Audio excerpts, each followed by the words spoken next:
నమస్తే, నేను మీ ఈశ్వర్. ఈ న్యూస్ కి స్వాగతం. వార్తల్లోని ముఖ్య అంశాలు. గుజరాత్ లోని అహ్మదాబాద్ లో ఎటు చూసినా, ఏ డంపు యార్డు పక్కన చూసినా డంపు యార్డు పై మట్టి పోసి తాత్కాలిక నివాసాలు ఏర్పాటు చేసుకుని అక్రమ నివాసం ఉంటున్నారు బంగ్లాదేశ్ వాసులు.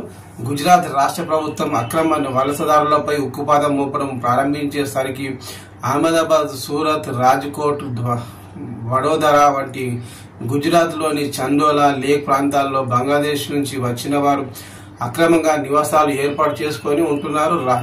జమ్మూ కాశ్మీర్ పహల్గామ్ లో జరిగిన ఉగ్రదాడి తర్వాత దేశంలో అక్రమంగా నివాసాలు ఉంటున్న వారిపై కఠిన చర్యలు తీసుకోవాలని నిర్ణయించారు. ఈ క్రమంలో అహ్మదాబాద్ లో ఉన్న బంగ్లాదేశీయులపై చర్యలు తీసుకోవాలని నిర్ణయించారు.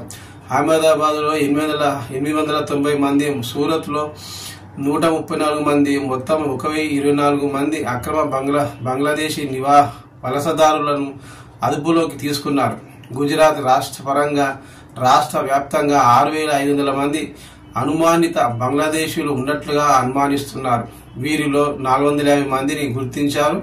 వీరు అక్రమంగా వలస రావడమే కాకుండా అహ్మదాబాద్ మున్సిపల్ కార్పొరేషన్ చందోలా లేక్ సమీపంలోని సియాసత్ నగర్, బంగల్ వాస్ లో అక్రమ నివాసాలు వేసుకొని అక్కడ నివాసం ఉంటున్నారు.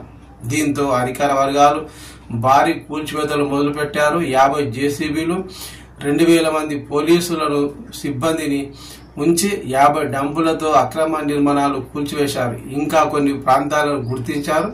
వాటిని త్వరనే కూల్చివేస్తామని అంటున్న పోలీసులు.